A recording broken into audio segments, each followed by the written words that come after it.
Salut tout le monde, bienvenue sur la chaîne de Synopsia. J'espère que vous allez bien et que vous avez passé un bel été.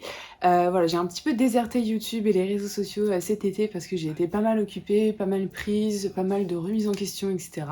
Mais ça y est, je suis de retour pour cet automne. J'ai plein d'idées de vidéos qui sont un petit peu variées de ce que j'ai pu faire jusqu'à maintenant, même si je vais garder un petit peu des formats voilà, que vous connaissez, que j'aime aussi partager, avec notamment les pilanières saisonnières. Quelques points lecture comme on va faire aujourd'hui et des zooms sur parce que c'est des vidéos que j'aime beaucoup faire et qui voilà, permettent de rentrer un petit peu plus en profondeur dans certaines œuvres et qui sont un petit peu plus travaillées. Au moment où je tourne cette vidéo, voilà, j'ai appris il y a quelques jours que j'étais partenaire Charleston, donc je sais pas si vous m'avez un petit peu suivi sur les réseaux sociaux, mais c'est vrai que j'avais mis un terme à énormément de partenariats, je recevais quasiment plus rien des maisons d'édition. Voilà, depuis maintenant un peu plus d'un an, ça m'a permis de me recentrer sur mes lectures, sur ce que j'aimais vraiment, sur des lectures aussi que j'avais jamais le temps de lire, puisque généralement tout ce qui était partenariat c'était autour du même type de lecture, que ce soit pour les mangas ou les romans. Les romans on était plutôt sur de la jeunesse, du young adulte, très tourné fantasy, ce genre de choses aussi. Et voilà, manga ça c'était assez redondant aussi dans les thèmes. Et du coup mettre un terme à ces services presse et à ces partenariats, ça m'avait permis de libérer du temps, de lire des livres que je veux lire depuis longtemps, d'acheter des livres que je veux m'acheter depuis longtemps et qui vont un petit peu me sortir de ce que j'ai un petit peu plus l'habitude de lire. Évidemment, je vais continuer à lire de la fantasy, du young adulte, des mangas. Juste, voilà, ce sera beaucoup moins de partenariats, mais juste, voilà, celui-ci de Charleston qui m'intéressait énormément, puisque c'est une maison d'édition que j'apprécie beaucoup pour ses valeurs, pour le type de livre que la maison publie et pour l'ambiance qui se dégage et aussi toutes les initiatives en fait de la maison d'édition en termes de choix éditorial. Voilà, bref, je suis super contente de faire partie des lectrices. Mais en fait, je viens de réaliser que je ne vous ai jamais parlé sur YouTube d'une des raisons pour lesquelles j'ai été assez absente cet été, très peu productive, j'ai pas beaucoup lu en plus, voilà, j'ai pas du tout taffé sur tout ça. Parce que voilà, j'ai deux petites bêtes à m'occuper en ce moment, dont Mademoiselle Tipeee qui est juste là en train de faire sa petite toilette. Voilà, donc elle c'est un petit peu le bébé parce que c'est la plus petite des deux et c'est un amour qui fait que ronronner. Voilà, voilà. Et la deuxième qui a 2 mois de plus là, qui va sur ses 7 mois et qu'on a fait stériliser, donc elle a son petit bidou. Hop. C'était Maki, voilà, là elle fait dodo, l'embête un petit peu. Elle est un peu plus réservée. Mais voilà, elle veut quand même des câlins aussi. Voilà, j'espère que vous aimez les chats, parce que je vais essayer de vous les montrer un peu plus. Maintenant que tout ça c'est dit et que j'ai fait un petit peu point sur tout ça, voilà, c'est parti pour la première vidéo de la saison. Et du coup, on va parler des lectures que j'ai lues cet été, puisque je vous ai fait une pile à lire de l'été, de livres que j'aimerais lire. J'ai très peu lu cet été, donc voilà, j'ai fait ressortir ce que j'ai pu lire de meilleur, dont 3 romans. Alors il y a vraiment plutôt 4 romans qui ont marqué mon été, mais le 4e, je vous en ferai une vidéo à part, pour plusieurs raisons. Vous verrez ça début octobre. Le premier livre que je vais vous présenter, il s'agit d'un livre que j'ai lu pendant mes vacances au Portugal, donc fin juin, qui m'a bercé durant tout mon séjour et qui était totalement addictif. Et ça m'a aussi permis de découvrir le travail de l'autrice que je connaissais de nom, mais je n'avais pas encore expérimenter ses œuvres. Bon, déjà ce bouquin est... ouais, je suis très perturbée par le fait que 2 petits chats me regardent en tournant, c'est la première fois. J'ai un public. Ce livre est absolument sublime, donc j'espérais que l'intérieur me plairait tout autant, et ça a été honnêtement le cas. Ce bouquin a été un coup de cœur. Et j'ai trop de choses à en dire. C'est aussi pour ça que j'avais eu du mal à faire en sorte que ma première vidéo me plaise. Je pourrais pas tout vous dire non plus là, parce que généralement c'est quand j'essaie de trop en dire que je me perds et que ça devient des avis trop longs et il faudrait juste une vidéo entière consacrée à un bouquin. Mais sauf que voilà, j'ai pas le temps pour tout ça, enfin ce serait trop compliqué. Et bref, dans Hôtel Castellana, on se retrouve dans la période franquiste de l'Espagne. Vraiment cette période où, après la guerre, l'Espagne commence à s'ouvrir un petit peu au tourisme et notamment au commerce. Avec d'autres pays et à savoir les États-Unis. Et c'est comme ça qu'on va faire connaissance du personnage principal, d'un des personnages principaux plutôt on va dire, qui s'appelle Daniel, qui est un jeune américain qui va arriver en Espagne avec ses deux parents, qui viennent voilà, passer un séjour pour des affaires justement avec l'Espagne. Et lui, c'est un jeune homme de 19 ans qui est passionné de photographie et c'est à travers son objectif qu'on va découvrir ce qu'est finalement l'Espagne sous le régime franquiste, puisque c'est un pays qui a été très fermé avec ce gouvernement. Et du coup, on prend place vraiment du point de vue d'un jeune homme qui connaît rien comme nous et qui va découvrir tout ça à travers ses photographies et qui va photographier des choses un petit peu dangereuses. Il va faire la rencontre du coup à l'hôtel Castellana, là où il loge avec ses parents, d'une servante qui s'appelle Anna et qui, voilà, elle habite avec sa famille, alors pas ses parents, puisqu'elle a perdu ses parents qui étaient dans le régime opposé à celui de Franco. Et elle vit donc du coup avec ses frères et sœurs et la vie est très dure, c'est compliqué d'avoir de l'argent et le travail c'est toute sa vie, elle ne peut pas se permettre de le perdre. Et c'est un roman à plusieurs voix, voilà, qui va nous permettre de découvrir plusieurs personnages, quand même plus ou moins liés à Anna et à Daniel. J'espère que c'est Anna qu'elle s'appelle, je me rappelle plus. Ouais, c'est ça, Anna Torres. J'ai trop du mal avec les noms des personnages. Et du coup, à travers tous ces personnages, on va découvrir plusieurs aspects de ce régime, plusieurs aspects de l'Espagne de cette époque-là. Et en fait, c'est la sensation que j'ai eue avec ce bouquin, c'est que je me suis dit, c'était il n'y a pas si longtemps que ça, en fait. Puisque là, on est quand même dans les années 57. Mais par la suite, on va être dans les années 60, 70 quoi. C'est quand même un roman qui est ado, mais qui est vraiment très accessible pour les publics adultes.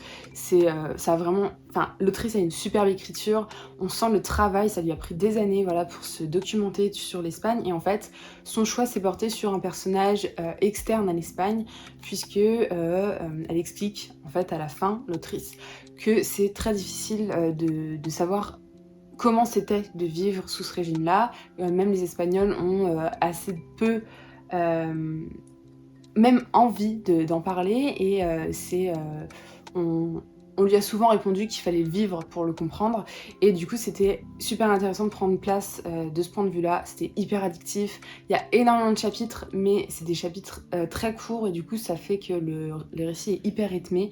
J'ai trouvé ça passionnant, on apprend plein de choses, on a des personnages hyper attachants, voilà, c'est pas du tout trop compliqué, on comprend tout très bien et du coup, c'est ce genre de bouquin qui vulgarise un petit peu certaines époques et l'histoire qui font qu'on apprend des choses par la lecture sans se casser la tête et par justement le fait que ce soit romantisé et c'était génial, franchement, je vous le recommande à 100%.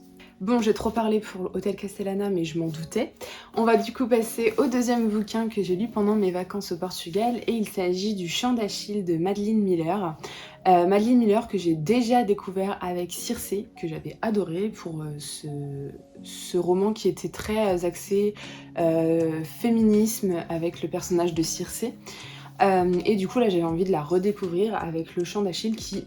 honnêtement, sur Instagram, Bookstagram surtout, a beaucoup fait parler de lui, c'est arrivé sur TikTok apparemment, etc. Je ne suis pas du tout sur TikTok, donc je suis un petit peu has-been de ce côté. Mais voilà, j'en ai beaucoup entendu parler. Bon, je le connaissais avant tout ça, mais c'est vrai qu'il a fait fureur sur les réseaux. Du coup, je l'ai lu, ça nous raconte du coup le parcours d'Achille, mais du point de vue de Patrocle, qui est un petit peu son binôme, quoi. Et c'est un roman que j'ai adoré, voilà, tout autant que Circé. Voilà, je pense que j'ai pas de préférence entre les deux. Je sais que beaucoup préfèrent celui-ci pour, je pense, que la relation entre Patrocle et Achille est assez forte et vraiment elle tient bon. C'est une très belle relation qu'ils ont et voilà, j'ai vraiment adoré découvrir comment Madeline Miller avait travaillé son récit, puisque en fait on passe vraiment par plusieurs mythes qu'on connaît, mais voilà, là on est des yeux de Patrocle avec Achille, etc. On passe par plein de personnages qu'on connaît aussi, mais voilà, qui sont intervenus à un moment donné dans la vie d'Achille. Et j'ai aussi adoré pouvoir en apprendre plus sur Patrocle, qui a été mon personnage préféré du bouquin, qui était hyper intéressant, hyper empathique, profondément bon, et voilà, je l'ai adoré. Je pense que la période finalement sur la fin, qui est la guerre de Troie, était pour moi la période un peu plus longue, puisque c'est un peu ce que je connaissais le plus finalement. Mais pour autant, j'ai beaucoup aimé. Juste un petit regret, c'est qu'on n'a pas du tout parlé du talon d'Achille. Je trouve ça dommage, puisque c'est vrai que quand on parle d'Achille, on pense souvent à cette expression, etc. Voilà, c'est mon seul regret avec ce bouquin, sinon c'était merveilleux. J'adore la plume de Madeline Miller, qui est vraiment très, très belle, très descriptive, donc il faut quand même apprécier ça. Mais moi j'aime beaucoup, c'est toujours très bien écrit, très poétique aussi, et voilà, je peux que vous le recommander pour le coup. Et le troisième livre, on s'attaque à un énorme morceau puisqu'il s'agit de ma meilleure lecture de cette année. Je vais galérer à en parler puisque ça va être la première fois que je peux en parler à l'oral. J'ai déjà galéré à en faire un post sur Instagram. Mais du coup, il s'agit de Betty de Tiffany McDaniel. Et voilà, c'est Betty. Ça a été un énorme coup de cœur, un super roman. Franchement, je m'attendais pas à ça. Et en même temps, il a été beaucoup salué. Donc, j'avais un petit peu d'appréhension parce que, voilà, il y avait beaucoup d'avis très positifs. Et en fait, je regarde pas du tout mon achat parce que c'est quand même un livre qui m'a coûté 26,40 €. Voilà, mais bon, faut savoir donner quand c'est de la qualité. Et là, honnêtement, ça l'était. J'ai adoré ce bouquin, vraiment. Genre, j'ai jamais rien lu de tel. Du coup, pour vous replacer un petit peu dans le contexte, on suit au début pas Betty. Voilà. En fait, on va suivre l'histoire d'une famille voilà, qui descend d'une lignée de Cherokee, donc aux États-Unis, et on va se retrouver dans l'Ohio, où on va faire la connaissance de deux personnes qui vont se rencontrer et finalement finir par avoir des enfants. Et parmi ces enfants, Betty va naître avec tous ses frères et sœurs. Ils sont une grande fratrie. Et, et là, c'est juste, on va suivre l'évolution de cette famille.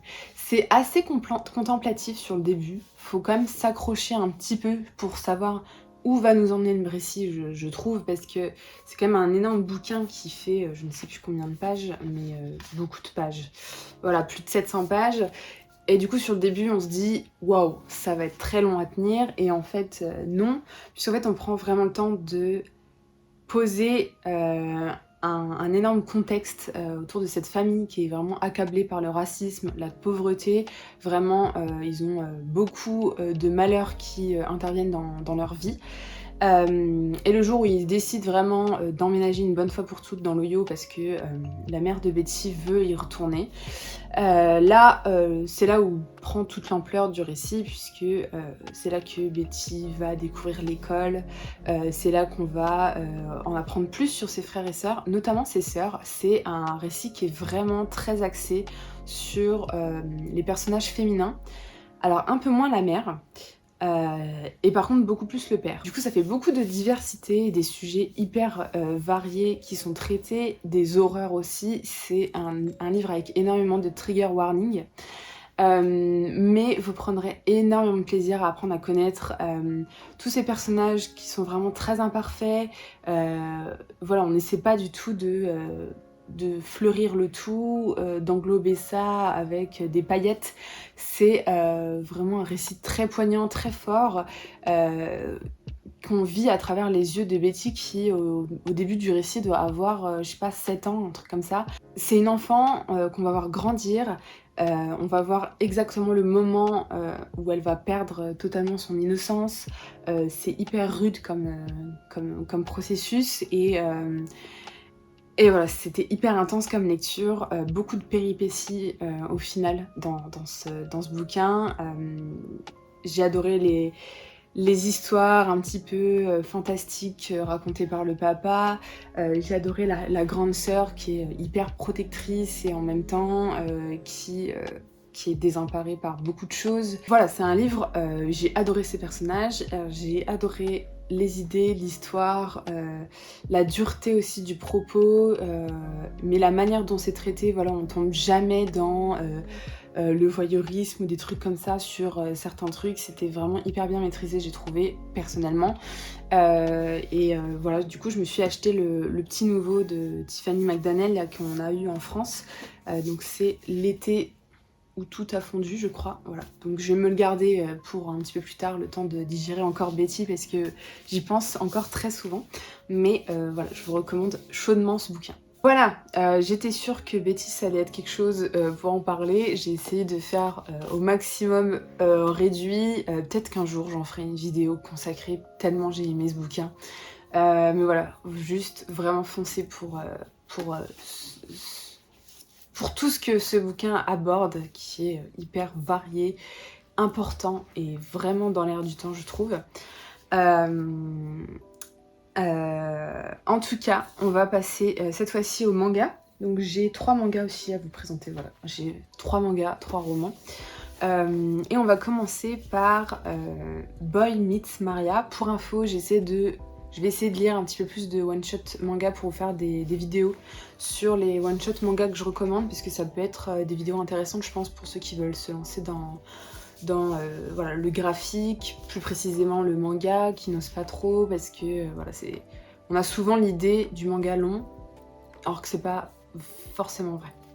Bref, Boy Meets Maria, je l'attendais énormément, puisque je l'avais vu passer pas mal sur sa version anglophone. J'ai d'ailleurs failli l'acheter en version anglophone, au final il est sorti. C'était une très bonne nouvelle. Et moi, ce qui me plaisait dans ce bouquin, c'était notamment son dessin, son trait, que voilà, j'avoue que c'était surtout sur ça au début que j'avais craqué.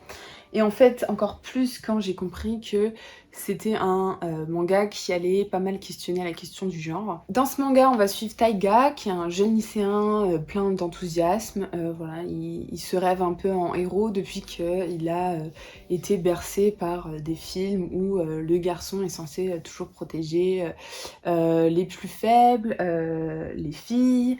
Voilà, c'est le garçon qui doit tout porter sur ses épaules. Et un jour, alors qu'il se rend au club de théâtre du lycée, sur scène, il voit une fille qui est absolument magnifique et qui s'appelle Maria. Et du coup, il va tout faire pour se rapprocher d'elle. Et en fait, peut-être que Maria n'est finalement pas une fille. Et du coup, vous vous doutez bien que ça va questionner pas mal le petit Taiga qui va pas tout comprendre au début, pourquoi. Et ça questionne beaucoup cette question du genre et des souffrances que ça peut engendrer en fait par rapport au regard des autres, comment les autres se considèrent et comment nous-mêmes on se considère par rapport aux autres. Il y a beaucoup de questions qui entrent en jeu et j'ai trouvé ça vraiment bien fait. Je trouve que c'est assez complet pour un seul et unique tome au final. Et il y a toute cette partie de comment changer sa vision du genre et faire en sorte d'accepter la différence des autres, les souffrances des autres, puisque il y a beaucoup de traumatismes que les autres peuvent subir qui peuvent faire que ils sont tels qu'ils sont aujourd'hui. Et voilà, c'est un roman qui est basé surtout autour du stéréotype et comment en fait passer outre. Et enfin, comme je vous le disais, j'ai aussi craqué pour ce manga, pour son dessin, et ça m'a pas du tout déçu durant ma lecture. J'ai adoré, c'est vraiment un genre de dessin que j'apprécie énormément et qui rend les visages très expressifs. Et voilà, j'ai vraiment beaucoup aimé et je vous recommande Boy Meets Maria. Le deuxième manga que j'ai envie de vous présenter, c'est en 2 tomes. Il s'agit de Que reste-t-il de nos rêves? Je vous en ai parlé dans le Midière... ouais, je sais plus. le challenge où on fait un point au milieu de l'année. Voilà, je vous en ai parlé en juillet. Puisque je l'avais mis dans la catégorie un livre qui vous a fait pleurer. Et ça fait très longtemps qu'un livre ne m'a pas fait pleurer. Celui-là m'a pas fait pleurer non plus, mais j'ai eu les larmes aux yeux puisque c'était assez émouvant comme histoire. Dans Que reste-t-il de nos rêves, déjà, je suis très adepte de, encore une fois, ce genre de dessin. Mais dans Que reste-t-il de nos rêves, ça fait un petit peu penser à la chronologie de la BD Malgré tout, pour ceux qui l'ont lu. Puisqu'en fait, on va un petit peu commencer par la fin pour aller au début. C'est-à-dire qu'on va faire la connaissance, au début du récit, de 2 femmes, voilà, assez avancées en âge, qui vont se retrouver depuis un certain temps. Et en fait, on va suivre en arrière dans leur vie, qu'est-ce qui s'est passé dans leur vie, etc. Et découvrir qu'en fait, elles se sont connues plus jeunes et que dans un Japon d'après-guerre, c'était pas forcément acceptable de voir 2 femmes vivre ensemble. Et voilà, je vous laisse imaginer que ça n'a pas dû être un récit facile à lire. Voilà, c'est un récit plein de souffrance, honnêtement, et qui m'a vraiment laissé un sentiment de regret en moi. Et pour autant, c'est un récit très touchant, voilà, qui aborde les relations très fortes et qui font qu'on peut à la fin avoir des regrets puisque on s'est cantonné à quelque chose de plus facile à vivre, plus facile à accepter et peut-être pour certains faire un petit peu comme tout le monde parce que ça nous rassure. Voilà, c'est...